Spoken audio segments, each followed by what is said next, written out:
So hello everyone, this is kind of a funny video for me because I haven't really done a video like this in a while, maybe years. I can't really think of the last time I talked about books I plan on reading, which seems a bit vapid in terms of I have nothing really to say about said books because I haven't read them, so I can't give analysis or anything like that. But I thought I'd share with you some of the books that I would like to read in the winter period. So it's not for December necessarily, but actually into January and February. Some of them are Christmassy themed that I'm hoping to read in the end of December. I'm 6 days away from Christmas as I'm recording this video, so I can start reading them now. I feel like you have to read them very close to Christmas, but others are a little wintry themed and some are completely absolutely not wintry themed. They're just the books that have been on my mind, on my noggin, and I thought I'd give them a go. And if you're interested in my thoughts on Goodreads and how I'm documenting my reading in the new year, I'll talk about that very briefly at the end. But first and foremost, let's talk about the books that I want to read. So the first one is Ice by Anna Kavan.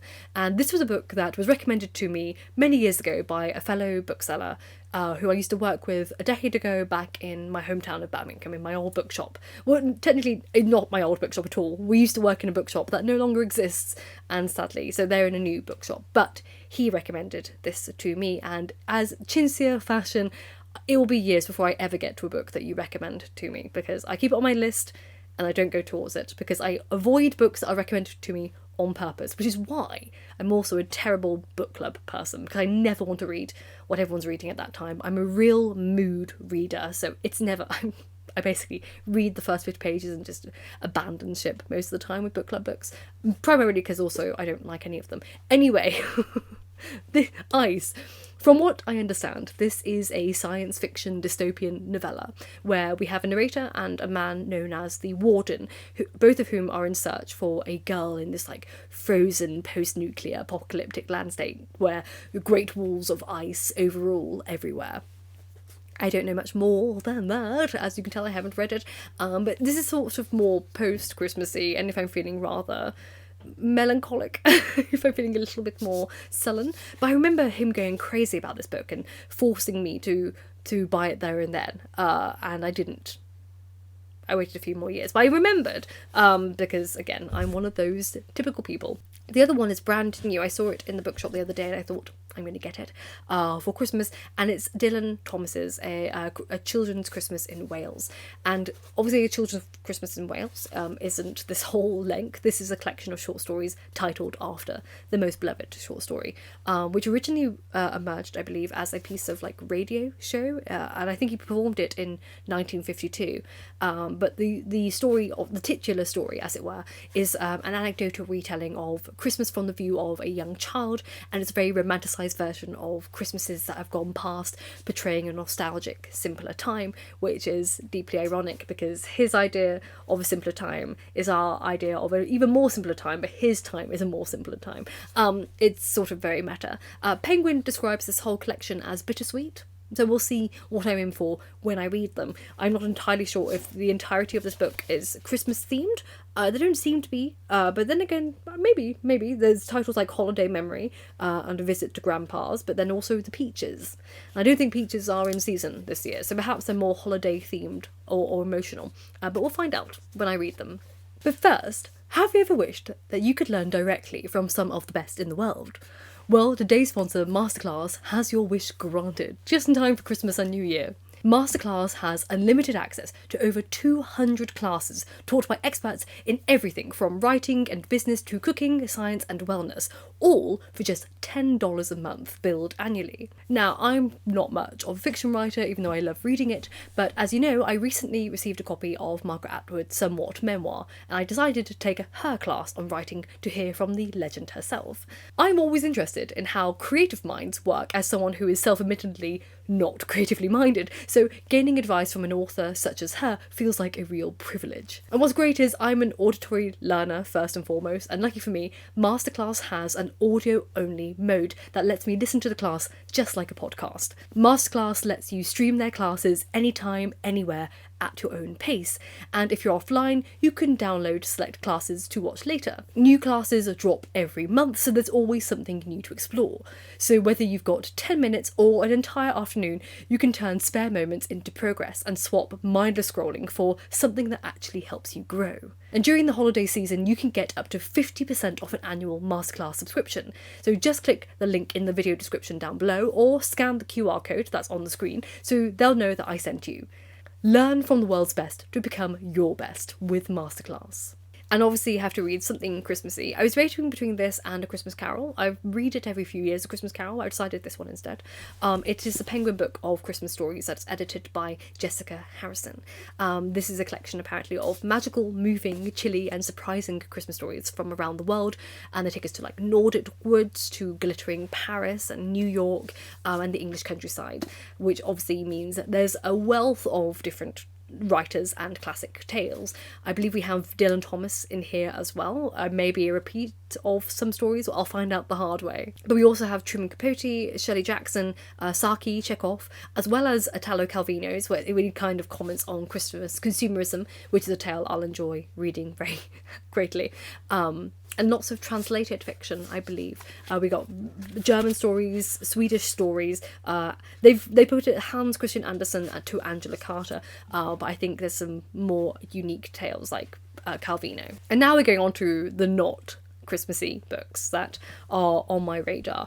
The first one is A Touch of Mistletoe by Barbara Commins. I think it's Commins or Cummins. I couldn't really find a simplified pronunciation online, and I've been told to read another book by her, but this is the one that was most approachable to me in terms of I had it at my fingertips, and because it had mistletoe in the title, even though I don't think it's remotely Christmas themed. I'll find out.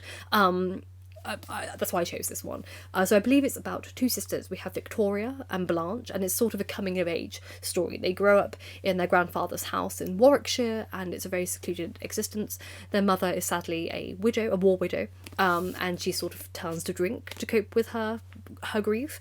But then when the grandfather dies, their mother, who now no longer has a governess either to take care of it, turns from her drink to housework, and the girls can't handle this sort of toxic environment, so they make their escape.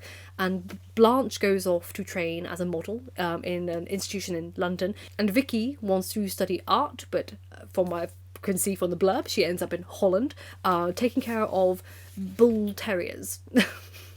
I don't know how those wires got crossed, but it's basically a coming-of-age story through poverty and all the ups and downs of becoming an adult in the wider world, in this rather bohemian world, and all the fluctuating fortunes that come with that. Again, I always find it very weird talking about books I haven't read because I can't give more than what the blurb has told me, but hey-ho, there we go. However, perhaps I can talk about this because I have on my mind to reread a book, and that is My Brilliant Friend by Eleanor Ferrante. I want to reread this one in particular because it got me out of a reading slump many years ago when I read it. I believe that was 2021 or 2020. And I have the ugly version because they hadn't brought out the nicer covers of all of these. And I remember asking a bookseller in an Edinburgh bookshop what she would recommend, because I'm in a reading slump. And she put this in front of me. I went, really? Really? And she went, this ugly cover, trust me, it's great. And she's right, it was great. But because I wanted to read the next one in the series, but because it's been a few years since I read the first, I thought I should revisit the first, even though I remember quite a lot of it. But that would make, hopefully, it's quite a fast read for me, it's not a struggle. So if you're unfamiliar, we have Elena and Lina, two best friends, who are growing up in like the outskirts of Naples in quite severe poverty, and just their upbringing. What I love about the main character is her academic pursuits. I wasn't really expecting this young lady pursuing education the way that she was. I found it incredibly inspiring, and a very wholesome story. And I need to finish the series, really, because I loved the first one, and I sort of just left it with the shoe. If anyone's read the end of it, you know what I mean. It was like the shoe. I can still remember the shoe. But I thought I'd revisit both characters from the beginning again, and then hopefully complete the series by the end of next year. I don't know, maybe, perhaps. That's quite optimistic for me. It takes me a few years to read a series in total, if at all, really. Now, the next one I think I am the last person on the planet to have read, which is why I'm motivated to read it as fast as possible. It's non-fiction. It's The Five by Hallie, I think, or Haley Rubenhold. I think I'm going to go Hallie. And it is what it is. The Five is about Polly, Annie, Elizabeth, Catherine, and Mary Jane, who are all famous for the same thing. They are the victims of Jack the Ripper. They all came from different areas, from Fleet Street, Knightsbridge, Wolverhampton, Sweden, and Wales, and they're all a victim of this unknown murderer to this day. But because his mysterious nature and the gruesome way in which he approached these crimes and how he conducted them has been the source of mystery, these women have become completely overlooked. So Rubenhold, the historian, has decided to give them their lives back. In other words, prioritise them rather than the horror that befell them or what we know of them. And I think, again, I am the last person to have read this book. Everyone read it many years ago when it came out, and because it was being hyped and talked about, I decided to avoid it. Which I do. I'm just one of those, I don't know, if anyone tells me to read something, I become a little bit rebellious and I don't read it. I have to really want it myself to go for it. And I sort of wanted to read something a bit around the era of the Victorians. I know it's 1888, and this was the only real historian book that I had of that period. But if anyone's got recommendations for Victorian non-fiction that I should be reading, potentially. I was thinking of wintry themes. I couldn't really think of any. Maybe I don't have any. But yeah, this is one that I thought, this may tickle what I'm looking for in that realm. And the final one, it's a bit of an odd one. I came across it in a second-hand bookshop a while ago, and it's just been sitting on my mind. And it's going to sound completely random, and I apologise to anyone who is French. Or speaks French fluently, because I'm so scared of mispronouncing it. I've never been able to pronounce this area correctly. Returning to Rayons by Didier Evrebon. I can never say Rayons correctly. I'm so sorry to anyone who speaks French. And Didier Evrebon, I hope I pronounced his name correctly at least. So this is about after his father died, Didier returned to his hometown and discovered the working class world that he had left behind 30 years earlier. And for years, Erebon had thought of his father largely in terms of the latter's intolerable homophobia. Yet his father's death provokes a new reflection on Erebon's part about how multiple processes of domination intersected and had given life to that given culture. So he sets out to investigate his past and his history of his family and the trajectory of his own life.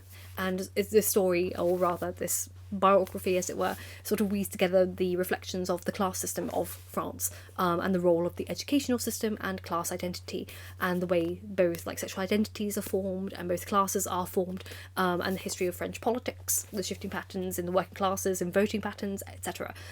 It's very much about Erebon's own family, which changed its allegiance from communism to the National Front, which is quite a change. However, I really loved On the Road to Wigan Pier by George Orwell, which I read over a decade ago. I'm feeling very much seen by that book as someone who's sort of straddled class systems. I was born in a working class upbringing in Birmingham from a mother who was unemployed, no support from my father, and then I was in private schools. But then I always teetered when I was in Birmingham, feeling like no one really accepted me. I just enjoy reading other people's experience of that because it just feels less isolating, as someone who's always felt like not really attached to any side of the family because of this dynamic, particularly when it comes to education. So when I came across this blurb and I saw this in the charity shop, I was like, yes, I think I'll read that. Obviously I know nothing about the French background. I don't experience any of that, but I'll be curious to see if there's any overlap in my experience, just because I find it relatable. But yes, those are some of the books that I want to at least get to. With the short stories, I tend to not read all of them back to back. I tend to pick and choose what I want to read, so I may not finish all of them. But I'll give it a darn go. I've got some reading to do in January, for research purposes, so I'm not sure how well I'll do. But I've talked about this already on Patreon in far more depth. But I'm leaving Goodreads in the new year, so I'm not going to be documenting my reading anymore online. If I do so, it'll be from a video like this or a podcast form. I'm actually documenting everything physically, so I got myself this little wee book to go back to analog documentation of books, or reading in general, because I feel like a failure at the end of the year based on my Goodreads number, you know, like, oh, I only read 40 books this year or something like that. Sorry, I pinged my thing. But I read more than that because I read articles, or I read chapters of books. Like, I'll read like maybe just one chapter or 5 chapters of a book. But I don't read the complete book, so I can't mark it as read. Whereas at least now, if I document everything I read, I have a more solid look at what I'm actually reading, and I can reflect back on what chapters I read and when I read them. It'd be a better tracking system, in my opinion, of having this, because I could be more detailed and thorough with what I'm reading and when I'm reading it. And also I found that, as someone who likes to talk about the books that I'm reading online, I feel like I was almost spoiling what I was about to talk about, like my research projects or what I was going to do a video on, because everyone could see on Goodreads what I was reading. So I feel like it would help in not giving the game away, as it were, when it came to reading. I'm making my way through Virginia Woolf's diaries. I have all 4 volumes, and I kid you not when I say this woman's inspirational in how much she wrote in her diary. It's like this, like there's a stack of this many books, and obviously I'll never read all of her diaries, but it'd be nice for me to document which dates I have read of her diaries, what pages and what sections I have read, and what years I potentially have read. Similar goes for, here, I've got it over here, Sylvia Plath's journals. Hers are much less intense than, believe it or not, this is probably the fraction of 1 volume of Virginia Woolf's. I've got all 4 volumes. I think this is 1. And again, I got this second hand. Someone was selling it on Vinted, I think, for like £2. I think this is like £20 in total. Vinted is great for second-hand books. That's why we're getting any books I need for book club, because I don't want to spend full price on books, but in book clubs anyway, particularly I don't want to read the books. I hate you, Blue Sisters. You will always be one of my most detested books. But yeah, and also I've had some requests for videos of books that you want me to do videos on in the future. So Infinite Jest is on my list. I've had that request quite a few times. The King in Yellow is also something people have asked me to read. And so if there's any books that you'd like me to do, like big deep dives or discussions on in the new year, please let me know. Or if you want to just talk about what you want to see in the new year more of, because I'd like to have some help, I suppose, and directions. People have very kindly submitted very particular requests, but what you seek from social media, because again, you and I are both on the same phrase in terms of social media can be quite horrific in terms of mental health, brain rot, all that jazz, or feeling like you're just rotting out. If I can aid in any way, as someone who creates on the internet, please let me know. If there's content that you'd actually like to be like excited to be part of, or see. That's what the whole point of this channel is, to be community and be more research based. So hopefully I get better in the new year. But thank you ever so much for watching, and thank you as always to my patrons for being wonderful supporters of my channel, in particular to my librarians. So we have Silver Changeling, Lacey Grindstaff, Joshua Heredia, Gil the Gilded Dragon, Lady of the Labyrinth, Ellen, Eric Taylor, Yvonne and Yvonne, Jenny Edivane, Marina, Wee Lauren, Nicholas Reed and Andy Bazil. Thank you ever so much as always, and I hope you are happy and healthy, and remember, books save lives, so keep reading.